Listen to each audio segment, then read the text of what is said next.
Hello guys, welcome back to Tutorial Millennial channel. In this video, I'm going to show you how to add retroburst effect on CapCut Apps.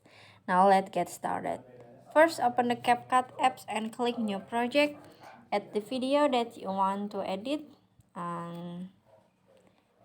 This one.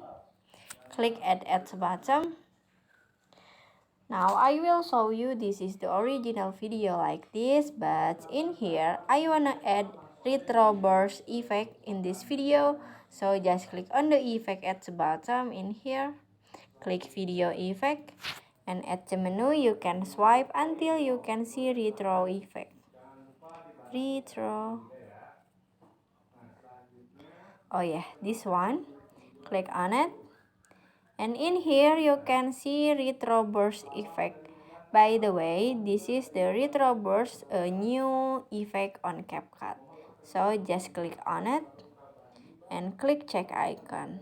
Now set the effect until the end of the video, and you can adjust the effect. So just click on the adjust at the bottom.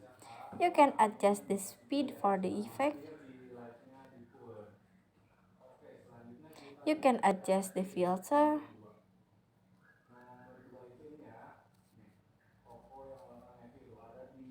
And then you can adjust the noise. Finish. After this, you can click check icon at the bottom. After that, you can export the video. So this is a tutorial about how to add retroburst effect. I hope you found this video to be helpful. If you enjoy with the content, please consider like, comment, and subscribe down below. Happy editing guys. Bye bye.